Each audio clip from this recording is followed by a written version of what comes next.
UFC St. Louis goes down this Saturday night with the headliner Derrick Lewis and Rodrigo Nascimento throwing down in the UFC's heavyweight division.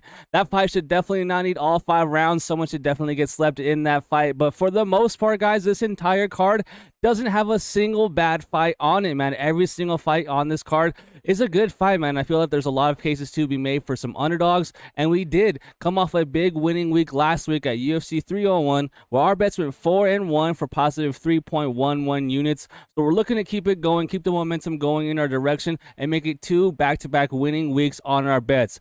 So far, we have 2 moneyline bets that we're taking a really close look at. I'll get into it in the video. But without any further ado, let's get right into the fights. And in the very first fight of the night, we have a women's flyweight fight between JJ Aldrich and Veronica Hardy. Aldrich comes in with a plus 110 money line, while Veronica Hardy comes in with a minus 130 money line. And this actually has my interest, man. I'm looking at a Veronica Hardy money line play on this line, and I'm hoping to get a little bit of a line. I'm hoping a little bit more money comes in on Aldrich, putting Veronica Hardy a little bit closer to a pick'em, because I do think that she's going to win this fight, man. I'm doing a little thing that I haven't done in my videos this week, where I like to take the odds of what I think the fights should be before I look at the odds. So, like, I don't know the odds when I do my tape, when I look up at the fights, and I write down what I think the odds should be, and then I'll obviously look into the fight, and then I see what the odds are. And if, I see that there's value, I'll go ahead and lay that bet. And for this fight, I actually have Veronica Hardy as a minus 160 favorite and JJ Aldrich as a plus 125 underdog. And Veronica Hardy at minus 130 seems to be a little bit of a lower line, in my opinion.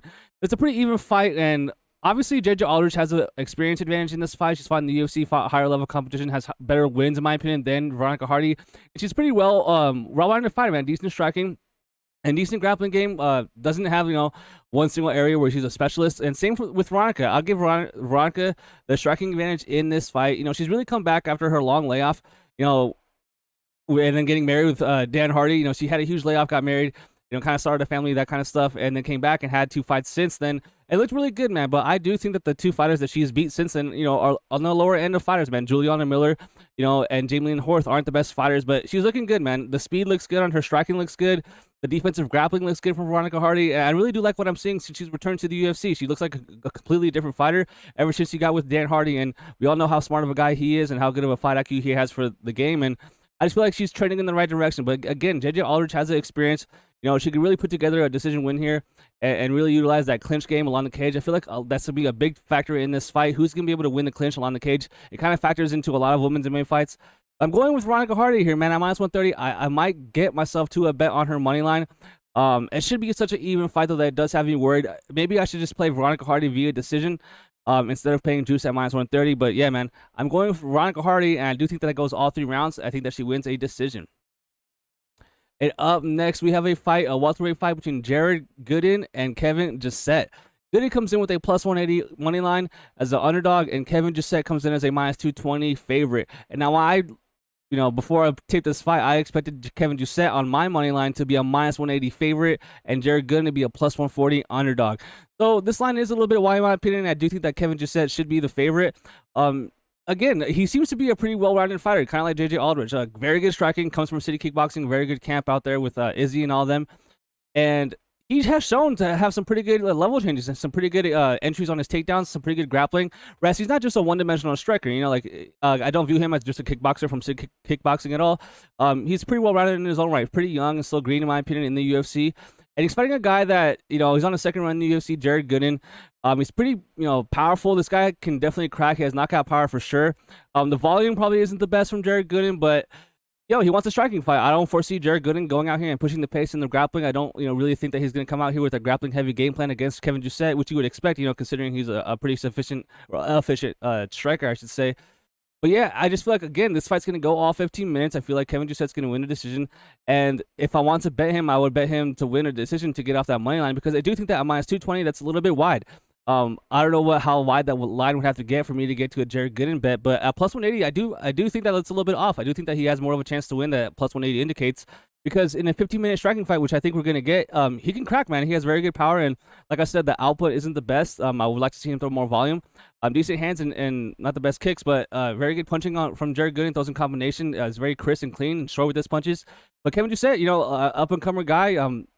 That's kind of funny. He's a prospect in this fight, but he's actually the older fighter in this fight. Jared Gooden will have the longer reach and he's 2 inches of height disadvantage. But man, should be a close fight. Going with Kevin Jousset, the favorite.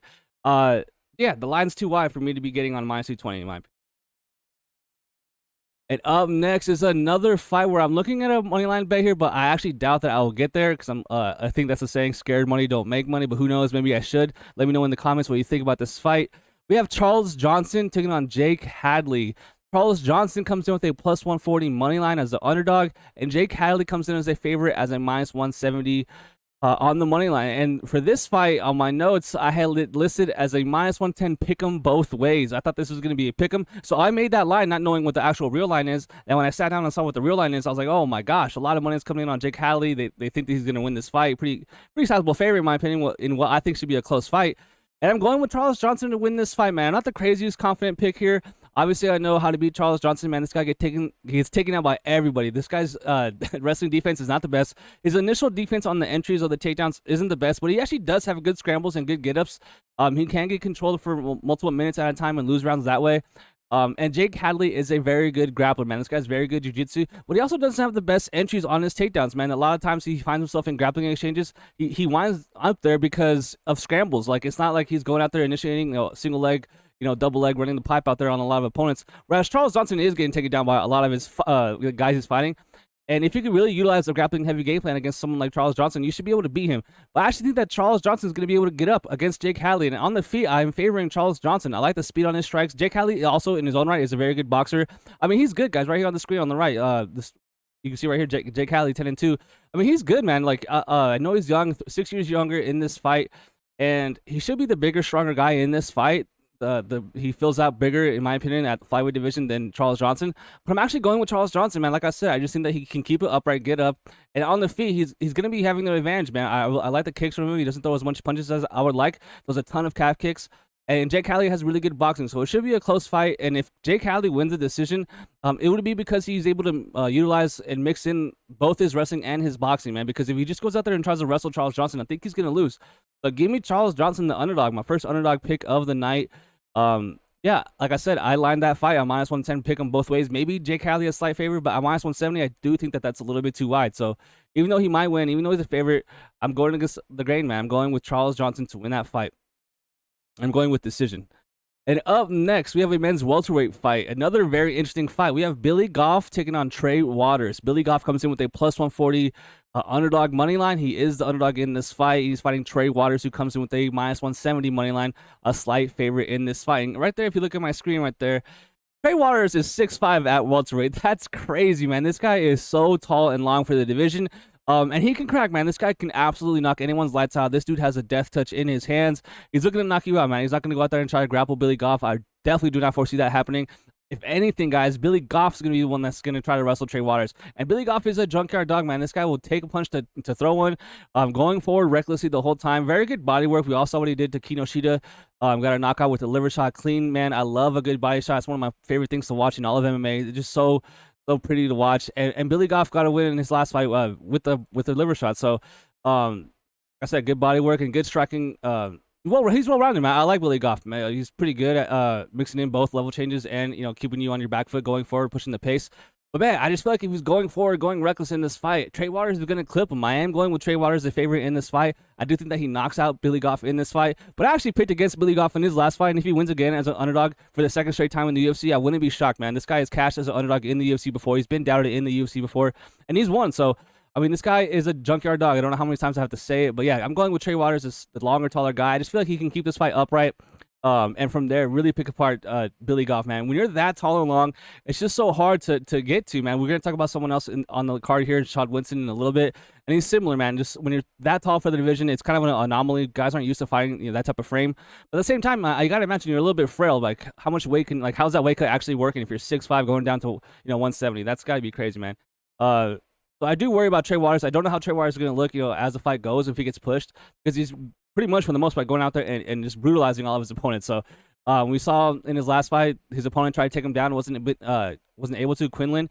And we also saw what happened with him. So Trey Waters, very good finisher, very powerful striker. I'm going with him as a favorite. I do think that he keeps it upright and then finishes Billy Goff. And up next, we have a women's strawweight fight, and this is a very good fight as well, guys. We have Tabatha Ricci taking on Tecia Pennington, and as you see on the screen right there, a lot of you are probably like, "What the heck?" That's Tecia Torres. She actually married Raquel Pennington. They got married. They had a kid. They adopted a child. I feel Tecia actually got pregnant, had a child, hasn't fought in 2 years, and now she's returning. So she's coming off a huge layoff, and she got married. So she has a new name, Pennington instead of Torres. Yeah, and she's fighting Tabatha Ricci, who is a pretty well-rounded fighter. Very good jiu-jitsu, very good grappling from her, decent boxing. She's dating Callum Walsh, who's actually a professional boxer, the Irish kid. Supposed to be like a phenom type of boxer, and I'm sure they're training together, cleaning up her boxing. But a very close fight. And when I lined this fight, before I saw the actual odds from the books, I lined it at Tabatha Ricci -150 and Tecia Torres +130. So I almost got this exactly right. So I definitely do agree with this line. And I feel like there's no value on Tecia Torres, I keep saying Tecia Torres, Tabatha Ricci at -150. Do I think Tabatha Ricci is going to win the fight? Yes. If she's my pick, yes.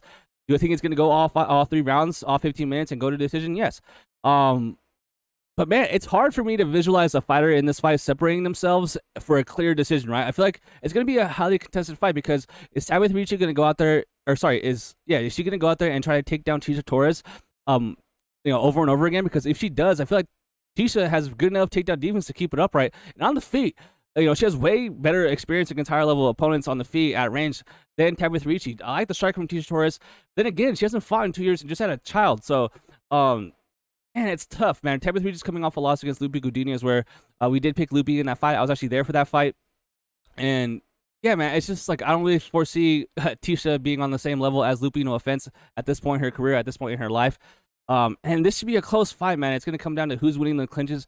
If someone can get taken down and get those judo trips from the clinch, that'll be a big factor in this fight. Even if the other opponent is, able to get up, I just feel like that's going to look good on the judges' scorecards. Because like I said, man, I feel like it's going to be hard for either fighter here to separate themselves and really look dominant in this fight. But I am going to go with Ricci, the younger fighter here, who's not coming off a 2-year layoff, having a kid. 5 years younger for Ricci here. Similar size, similar frame, similar skill set, honestly. But I'm going with Ricci here. I think she wins a decision. Should be a close fight, though. And up next, I have another underdog pick here. We have a lightweight fight between Terrance Mckinney and Estaban Ribovics. Mckinney comes in with a +140 money line on the left right here, and Ribovics on the right comes in with a -170 money line, a slight favorite. And when I lined this fight, I had it +115 Mckinney and Ribovics -145. So I did think that Ribovics should be the favorite. And then the line kind of is a little bit wider than what I thought it was going to be. -170, I get it, man. Terrance Mckinney is a one-round fighter. If he doesn't win the fight in the first round, he's going to lose the fight. Point blank, period. We all know at this point he's a proven product in the UFC. Very explosive guy, very quick in the very beginning of the fight. And he can knock anybody out, man. This guy has crazy power in the very beginning of the fight. And he's actually a very good, powerful wrestler, man. And that's actually why I'm picking him in this fight. Estaban Ribovics gets taken down in all of his fights, man. It's a tough look when you're getting taken down by Kamala Kirk. And then, expect me to not, think that Terrance Mckinney is going to be able to take it down, because Terrance Mckinney is a very athletic and very quick wrestler, man. And I've just seen Estaban taken down too many times for my liking. But then again, man, if he can withstand that first round and not get finished in that first round by Terrance, he's going to be the one knocking out Terrance Mckinney in that second or third round. So if you're going to bet this fight, bet Estaban round 2 or Estaban round 3. Or Terrance Mckinney round 1, because I feel like Terrance Mckinney in that first round is going to be able to get that takedown, is going to be able to pass guard or get to Esteban's back, and from there have a lot of success. It's just that if he doesn't finish the fight, if he goes crazy and gasses out again like he always does, he's going to get finished. There's nothing worse than betting on a fighter that you can clearly tell is gassing. That's the worst feeling ever, and I really don't foresee myself betting it or have any money on Mckinney in this fight any which way, because like I said, I hate betting a fight or a fighter that I know is for sure going to gas, and that's definitely Terrance Mckinney. So yeah, man, give me Terrance Mckinney. Not that confident of a pick, but I just feel like the stylistic matchup is there for him to get Estaban down in that first round, and from there, who knows, man. So I'm going with Terrance Mckinney. I'm not touching Estaban Rivic's money line, and I'm not betting this fight at all. But give me Terrance McKinney to win this fight, and I gotta go with the first round ground and pound finish, man. If he doesn't get it in the first round, I really doubt he's gonna get it. So if he comes out here and does show improved cardio, good for him. That's definitely an improvement you want to see. But man, 29 years old, I feel like he's kind of a proven product. 21 professional MMA fights at this point in his career. I feel like we're going to get what we're going to get from Terrance McKinney. So should be an exciting fight. Super excited for that fight. And it's actually a bit of a run, man. This fight, the next fight, the fight after that are all bangers, man. Yeah, so that fight should be really exciting. Give me Terrance McKinney to win that fight. And up next, man, we have a lightweight fight. This is a very highly contested fight on MMA Twitter. We have a lightweight fight between Chase Hooper and Vyacheslav Borschev. Chase Hooper comes in as the underdog, as a plus 125 underdog, whereas Vyacheslav Borschev on the right comes in as a minus 150 favorite. Now, I don't want to be as simple as saying it's just a grappler versus striker, but this is 100% a grappler versus striker. Chase Hooper on the left is the grappler. Borschev on the right is the striker. Chase Hooper has no striking at all. He's the worst striker at 155 in the 155 lightweight division in the entire UFC. Bad striking defense, bad striking offense, but he's a great grappler. Very good jiu-jitsu, decent wrestling. And like I said, elite, well, not elite, but like very, very good jiu-jitsu. You do not want to be on the ground with Chase Hooper at all at any point in his fight. He's fighting Borschev, who on the other side is very good striking, very good and deadly powerful striking, but with no grappling. This guy cannot defend a takedown. He gets taken down by every single person he's ever fought. He gets taken down by a gust of wind, man. This dude gets taken down by everybody. I believe he's been taken down 20 times in the last 2 fights alone. And it's kind of crazy because he's training with guys at Team Alpha Male, man. He's a striking coach at Team Alpha Male, and those have guys like, Cody Garbrandt, Uriah Faber. That's a wrestling gym. So the fact that he's a striking coach at a wrestling gym, he's improving his wrestling and trying to get better in that area, but it's just he's so far behind, and he's so, it's harder to make up that time in grappling, especially by the time you're already in the UFC. But man, he's dangerous, man. Borschev is dangerous. This guy is very quick and very powerful with his striking. A little bit unorthodox, in my opinion. He does throw sometimes from awkward angles, and a lot of guys really don't see his strikes coming, and that really surprises them. But Chase Hooper, man, he's just so good and so much better of a grappler in this fight. It comes down to, can he get Borschev down? And I gotta believe he's going to be able to get Borschev down. I actually know for a fact he's going to get Borschev down.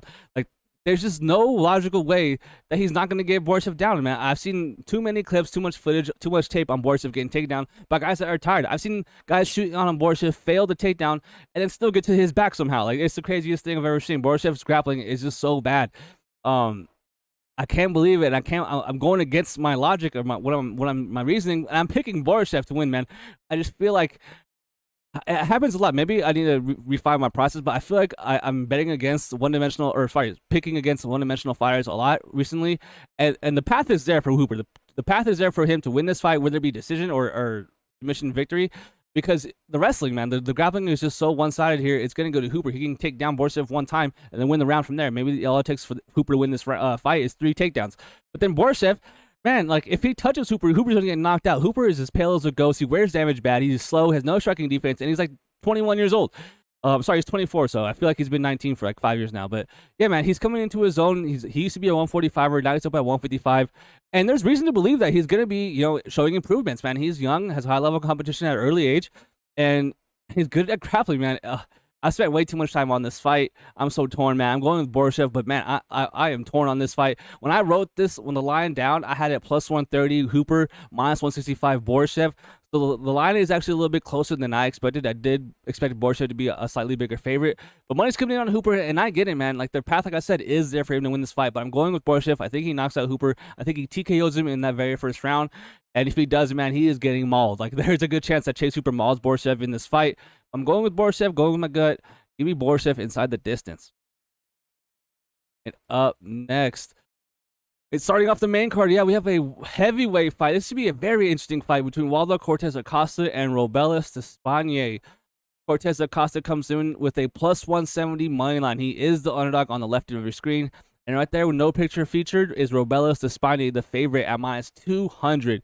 Now, right away, I got to let you know what I lined this fight as before I saw the real line. My line, I had it lined at plus 140. I had rovelis at minus 180. So it was a little bit wider than I would expect, but I get it, man. I know there's no picture right there on the screen for you guys, but this is the guy. You guys probably all heard about him. He is 6'7" with an 84-inch reach. He's an enormous Taekwondo bronze medalist, heavyweight in the UFC, and his fight times are like 1 second, 4 seconds, 5 seconds, 8 seconds. I mean, the very first fight you ever had in MMA was like pretty long. It got extended, but that was his very first fight. That was like, what, 2 years ago now. This guy's a Taekwondo base, very tall and long.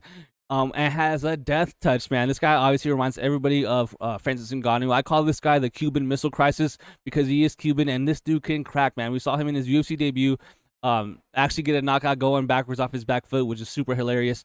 But this is a better fighter, a step up in competition, in my opinion, for Rovelis. But I do think that he's going to win this fight. I'm going with Despaigne in this fight. Acosta, he is very susceptible to leg kicks. Decent boxer, ex-professional baseball player from the Dominican Republic. He's a pretty average heavyweight, man. He doesn't a decent amount of volume, but that's the thing, man. Waldo to me doesn't really have that much power. I don't really view Waldo as like a one-punch knockout power, threat. Whereas Rovelis, man, he could be losing 14 minutes of this fight, and in that last minute and last second, win the fight via knockout. That's the type of power he has. But that's another thing. There's a lot of questions on Rovelis. Like, even me just saying that, like, I don't know that for a fact. Like, what if he does get tired after the first round? A lot of his wins, as I said, are like happening in like 30 seconds. So we don't even know what this guy, his grappling looks like, his chin or his heart or his cardio. Like, he doesn't really have experience like in MMA. So it's kind of tough to expect him to come out and just bonk every single person that he fights. That's probably what's going to happen, man. I'm going with the 6'7" Rovelis, despaigne in this fight. Just an absurd frame. For sure, Waldo Caceres is not used to fighting guys that are bigger than him and longer than him, and Rovelis will definitely be that. But I'm interested to see this fight, man. I'm interested to see if it gets extended, if the over 1.5 hits, or if the over half a round hits. It should be interesting, man. A lot of questions are going to be answered by Rovelis in this fight, and who knows, maybe he gets another quick finish, and we're still left with those questions. But I don't think that's going to happen. I think that Rovelis wins this fight via knockout, and I'm actually going to go with a round 2 knockout. I just feel like he's just so dangerous, and Waldo doesn't have the best striking defense, man. He's quite hittable, and he doesn't have the best speed, man. Like I said, he's pretty susceptible to those leg kicks, and I feel like Rovelis is going to make him pay. Cortes Acosta does not check leg kicks the best. So, yeah, man, Rovelis up top or down low, I feel like he gets them. So, give me the Cuban Missile Crisis to win via knockout. And up next is another underdog pick, but I am worried, man. So, we have a featherweight fight between Alex Caceres and Sean Woodson. Alex Caceres right there on the left comes in with a plus 160 money line. He is the underdog in this fight, while Sean Woodson comes in with a minus 190 money line. He is the favorite. Now, when I lined this fight, I had it lined at minus 110 both ways, pick 'em. So to see plus 160 next to Caceres and to see minus 190, almost a 2-to-1 favorite for Woodson, that was surprising to me. I was wondering, like, what do they see? What do the books see that I don't see? And when I looked back on it, I was like, yeah, I can see Woodson being the favorite, but it has more so to do with, like, quote-unquote narrative or, like, outside the octagon stuff and the physical traits that Sean Woodson has, man. So Caceres is 35 years old. He's getting up there in age. And if this was like 3-4 years ago, I'd be picking Caceres with a lot of confidence in this fight. Sean Woodson is a 6'2" featherweight, man. This guy is tall and long for the division, fights with his hands low. But it doesn't really matter because it's hard to hit this guy. This guy is like a super awkward frame. Look at the screen. Look at the picture he has on the screen right now. Like, absolutely no legs. This dude probably can't even squat the bar at the gym, man. He probably can't even rack, a 45 on each side without, falling over. I mean, skinny as a rail. He's just super tall and long for the division. He makes people pay, man. He snipes from the outside. Very good footwork, very good head movement. And like I said, he's very hard to track down and hit, man. He does a very good job of circling out and really picking his shots from the outside. And that's something that's very frustrating, man. A lot of guys get frustrated fighting Sean Woodson, and then the game plan kind of goes out the window. And Alex Caceres, I don't think that's going to fall into that, man. I feel like Caceres has good enough footwork to really cut off the cage and keep Sean Woodson on the one-in track. And from there, either make it dirty along the clinch or take him down. He is a jiu-jitsu black belt, Caceres, that is. And he has a ton of experience, man. It's just that he's 35 years old. I don't know how durable he is at this point. And it's going to be tough to fight Sean Woodson, man. That frame is just so big for the division. And he's so good at his defense, man. So yeah, it's gonna be tough, man. I feel like Sean Woodson's gonna be the one going forward. But if Alex Caceres could be the one pushing the pace going forward, getting in Sean Woodson's face, it could get interesting, man. I really do think that he should be minus 190 in this fight. I think Sean Woodson via decision is probably the best bet for this fight. Maybe the over 2.5 rounds. But I'm going as far as the winner, man. I'm picking Caceres. I know it's a long shot. I do think that the line is a little bit wide. But give me Caceres, man. Give me Caceres to win the decision in that fight. I feel like it's gonna be a closer fight than the line indicates. And up next, we have a fight between Diego Ferreira and Mateusz Rebecki. Diego Ferreira comes in as a plus 315 underdog, the biggest underdog on the card. And Mateusz Rebecki right here on the right comes in as a minus 425 favorite, the biggest favorite on the card. Now, when I lined this fight, I was way wrong. Like, I was an idiot. I had Diego Ferreira plus 140, Mateusz Rebecki minus 200. I was like I was not even close to the same stratosphere as what the bookmakers think in this fight. And I mean, they just think that Ferreira must be totally washed because he's a good grappler, man. This guy is, a Brazilian Jiu-Jitsu black belt, a decent enough wrestler with heavy hands. We just saw him get that knockout finish in the last fight. But before that knockout came, man, he wasn't looking the best. He was quite hittable, looked a little bit slow, and landed a clean strike. So obviously the knockout power is still there from Ferreira. We just saw it. But he is old, man. He's 34 years old. And I'll be honest, like, I forgot about this guy. I thought he got released. Yeah, I mean, I thought he got released, like he just got let go off a win, but Mateusz on the other side, a really good prospect, with very good grappling, man. This guy is relentless, very good offensive takedown and top control, and really good submission when he does get you down, like submission offense. I mean, this guy's a very well-rounded grappling man. This guy's relentless, can pass your guard, and that's the thing with, like, if he's just gonna go out there and grapple with Diego, man, I'm kind of worried. Like, that's like, I'm not sitting here thinking that Diego Ferreira is just get taken down and mauled every single round of this fight. I feel like he's going to be able to get up, have some sleeps at least a little bit of a resistance to Mateusz's game plan if he is going to go out there and try to just wrestle the whole time. And on the feet, I mean, we just saw him get a knock on his last win, where he obviously still has, you know, some decent enough power at his old age. But I do think that Mateusz has the youth advantage, has a little bit of a speed advantage, and the fact that he can mix in the grappling. I just feel like he's going to be able to work enough and push the pace enough to get a decision in this fight. But at minus 425, I really want my fighter to be able to finish the fight and not have to worry about it going all 15 minutes. So yeah, I mean, I disagree with that line big time. I'm going with Mateusz Rebecki to win this fight via decision, just due to the fact that I feel like he can mix in both the striking and the grappling better than Ferreira. Ferreira is going to need to be, you know, I mean, I don't need to be, but he's definitely going to be trying to get up in this fight. Like, his sweeps have to be there, his reversals have to be there, and he's shown some pretty good defensive wrestling. I mean, that fight against the guy that hasn't fought in forever, the white guy, the fisherman. Damn, it's going to bug me. The guy that got knocked out by Kevin Lee. Freak. I'll say at the end of the show. Here, let me edit this. It was Gregor Gillespie. Gregor Gillespie and Diego Ferreira had a bunch of crazy grappling exchanges. That was a great fight, but that was like years ago, guys. Like, that was so long ago. So yeah, man, tough to call. I think the line is pretty wide. Give me Mateusz Rebecki via decision. And up next, we have a light heavyweight fight between Alonzo Menifield and Carlos Ulberg. Menifield comes in with a plus 215 underdog money line, and Ulberg comes in as a minus 265 favorite. I am going to go with the favorite, and that is a smidge too wide in my opinion. I had the fight booked at Alonzo Menifield plus 140, Carlos Ulberg minus 200. I do think that he should be at least a 2-1 favorite in this fight, Carlos Ulberg, that is. But minus 265, you know, a little bit wide in my opinion. I figured he'd steady out, kind of even out around minus 250. I wonder when the buyback from Alonzo Menifield is going to be. I wonder when people are going to start betting him and pushing that line down a little bit on Ulberg. But who knows, man? Maybe anyone out there is parlaying Ulberg and just pushing him even wider. And maybe the time to get in on his money line is now if you're going to. But I do think that he wins this fight. So another city kickboxing guy, you know, with Izzy and all them, Volkanovski, pretty decent striker in my opinion. Had more like success, you could say, in his striking on the regional scene. Got into the UFC and was starting to get a little bit more of resistance, and really showed maturity in the sense of that he wasn't going out there and blowing his load super early. He did that early in his UFC fights, but as he got more and more experience in the UFC, he's kind of pacing himself, really deciding when he's going to take his shots a little bit better, in my opinion, than at the beginning of his UFC run. Whereas Alonzo Menifield, you know, a heavy-handed guy, this guy can definitely crack and knock out Ulberg at any moment in this fight. But also, the big worry here for Ulberg is what happens if Alonzo Menifield gets him down and gets on top. If a Menifield gets to the hips of Ulberg along the cage and gets him down, this could be a very long night for the minus 265 favorite. I mean, Menifield definitely has vicious ground and pound, and he seems to be a pretty strong guy if you just look at his physique. And he's going to be the smaller guy in this fight, so it should be easier to get these takedowns, at least the first initial entry. From there, who knows, maybe Ulberg's going to be able to, you know, spread his hips out, spread these legs out wide, that base, and resist these takedowns, get those underhooks in reverse. But yeah, man, if Menifield gets Ulberg down, this could look very, very sketchy for Ulberg. But if he doesn't, if he just gets pieced on the feet for, you know, the whole fight, Ulberg's going to look like a huge favorite and probably end up finishing the fight. I am going to go with Ulberg. I am going to go with Ulberg via knockout at some point in this fight. I'm going to go with Ulberg round 2 knockout. And like I said, just minus 265, a little bit wide in my opinion. No real urgency or like not rushing to bet that fight. Give me Ulberg to win via second round knockout.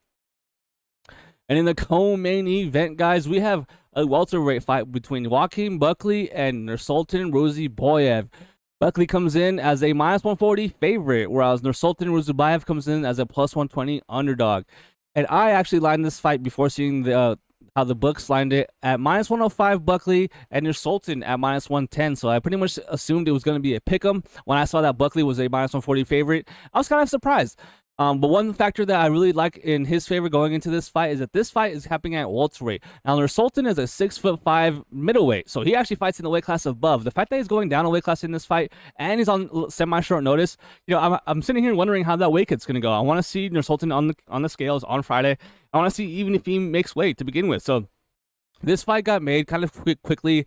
You know, we all knew the main event was going to be Derek Lewis, Rodrigo Nascimento, but there wasn't really talks about the co-main event. And then Joaquin Buckley at a press conference went and like kind of crashed it and asked Dana White to be the main event. And like 2 days later, he got announced as a co-main event. So good for him. He's definitely buzzing, kind of on a rise. He got a very good win in his last fight against a very good fighter in Vicente Luque. And just the way this fight's going to play out, man, like the one thing I worry about Buckley in this fight is like I wonder about his chin. Like, can he take Nursultan's best shot? And I don't think so, man. I'm going with the underdog in this fight. I'm going with Nursultan Ruzabayev at plus 120. And, man, I feel like a lot of these people are out there calling him a fraud, you know, saying he's not that good, saying he has a padded record. I know you see on the screen, I thought he's 34-8-2. And it's true, man. The level of competition he faced before the UFC is not good, man. He's beating cans, you know, making these highlight reel wins against lower level competition outside the UFC. He comes into the UFC and he is getting his wins, but there's still a lot to be proven in my opinion and a lot of people's opinions, which is why he's plus 120 on the money line and not a favorite, even though he's 6'5", fighting a 5'10" welterweight. Kind of crazy, but Buckley, in theory, should have the grappling advantage in this fight, should have the cardio advantage in this fight, and should be able to get in tight and really work Nursultan Ruzabayev to the body. It's just that I feel like Nursultan Ruzabayev is going to land on Buckley, and I do worry about Buckley's chin. Man, it's kind of crazy that Buckley said he wanted to submit Vicente Luque. I know he's been working on his jiu-jitsu, trying to get better in that area because he's a pretty deadly striker, man. Joaquin Buckley is very powerful on the feet, very good kicks as well. And we all saw his highlight, you know, crazy viral KO against Ipa Kasaganai, probably the most viral knockout of that year. I'm going with Nursultan the underdog, man. I'm taking another stab. This is like the most underdogs I've ever picked on the card. But I feel like a lot of these underdogs have a really good chance of winning, man. So give me Nursultan Ruzabayev to win and knock out Joaquin Buckley in his hometown. Second week in a row, I'm going against the co-main event who's fighting in their hometown. So now that I think about it out loud, I'm probably going to get this one super, super wrong. But give me Nursultan Ruzabayev to win this fight via knockout. And now it's time for the main event, guys. If you haven't yet, do me a favor, hit that like button, hit that subscribe button. Let me know what you think about my bets and my picks so far. And yeah, man, without any further ado, the main event, we have Derek the Black Beast Lewis taking on Rodrigo Nascimento. Derek Lewis comes in as a minus 155 favorite, while Rodrigo Nascimento comes in as a plus 130 underdog. Now, the very first fight of the card, I mentioned I liked Veronica Hardy's money line, and this is the second money line I'm taking a look at. I am taking a look at Derek Lewis at minus 150. I'm considering laying 3 units on him to win 2, and which is kind of a big bet. Because I feel like he's going to knock out Rodrigo Nascimento, man. This is the biggest step down in competition for Derek Lewis that he's had in a long time, man. There is no shot that Rodrigo Nascimento is on the same level of fighters that are defeating Derek Lewis, man. Derek Lewis has been in there with the most, the best, powerful, most dangerous heavyweights in the world. Whereas Rodrigo Nascimento, man, he's getting close fights with people like Tanner Boser. Like, Tanner Boser's a 205er fighting at heavyweight, and he gave Rodrigo Nascimento some problems on the feet, man. Rodrigo Nascimento has the grappling advantage, right? Everyone that fights Derek Lewis has a grappling advantage.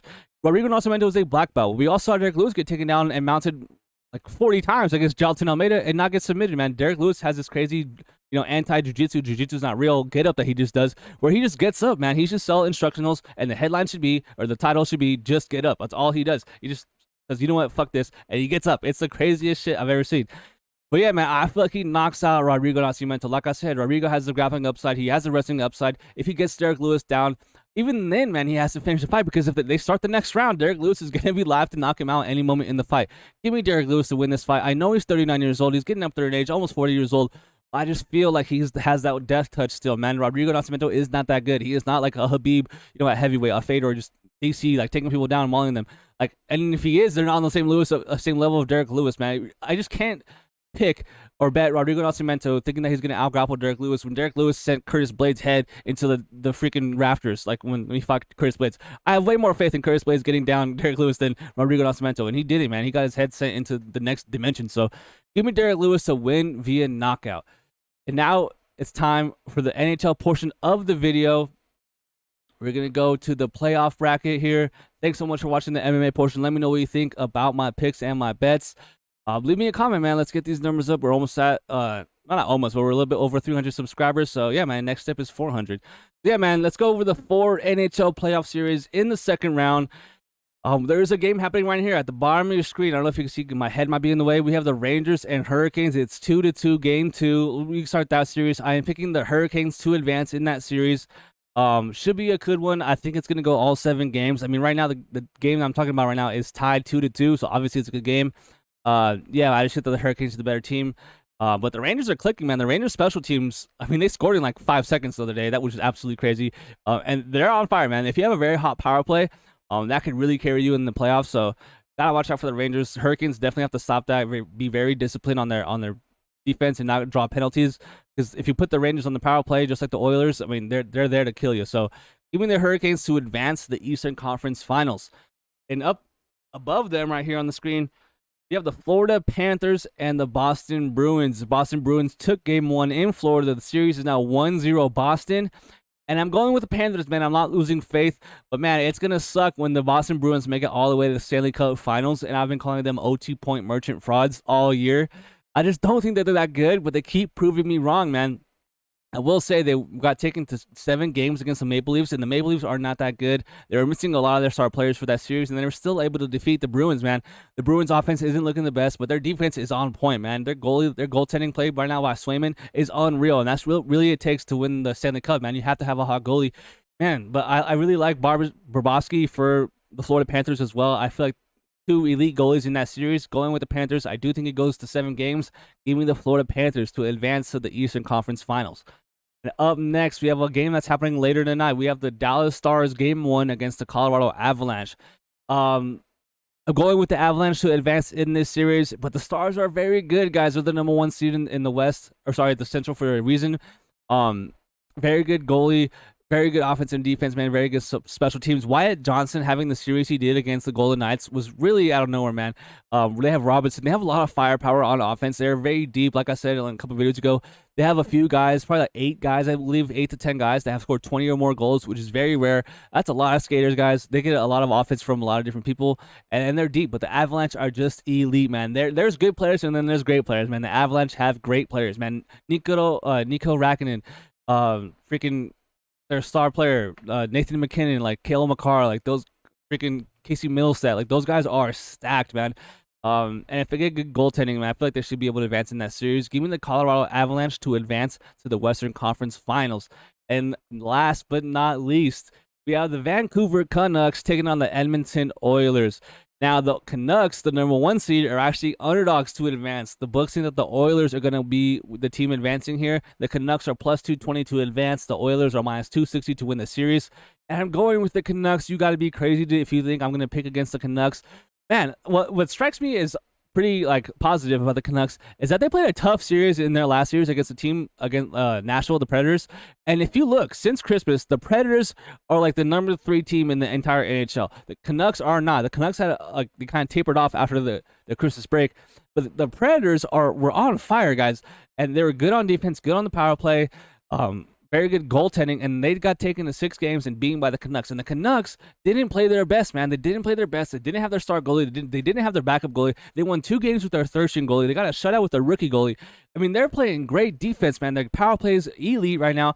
The power play kill, I should say. The power play offense is going to get going. And that's the thing, man. I feel like the Canucks are due for the opposite of regression. They're due to improve, man. They haven't been playing their best hockey, and they still were able to advance against a very tough team. And I know they're the 4-seed wild card in the Predators, but they were actually good, man. If you look at how the season ended, how they were playing the last 2 months, that team was a tough team to draw in the very first round. Whereas the Kings played the Oilers, and they've beaten the Oilers for 3 straight seasons in the very first round. They own them. They got very little resistance in that series. And even then, they were in a tie game, in an elimination game against a backup AHL goalie. Give me the Canucks. I feel like Demko is going to come back game 6 or 7, and I feel like the Canucks will win this series in 6 games. I know, we have Zach Hyman, Connor McDavid, Patrick Kane, or not Patrick Kane, Evander Kane, all these guys. But I don't care, man. Elias Lindholm, like Elias Pettersson, like TJ Miller, JT Miller, like Quinn Hughes, like Ian Cole, like the Canucks are they're even with the Oilers, man. I'm not sitting here thinking like, oh no, there's the Oilers, like they're gonna lose. The Canucks can match them, man. The Canucks can definitely match them, and I think they're gonna win. They have better defense, better team play, they have timely goals. So give me the Canucks to advance to the Western Conference Finals. My final 4 teams will be the Colorado Avalanche taking on the Vancouver Canucks. And then we have the Florida Panthers taking on the Carolina Hurricanes. So that'll do it for this week's video, man. We'll give you guys some UFC picks, some NHL picks. And yeah, man, let me know what you think about the video in my comments. And good luck on your bets this week. We'll see you guys next week. Peace.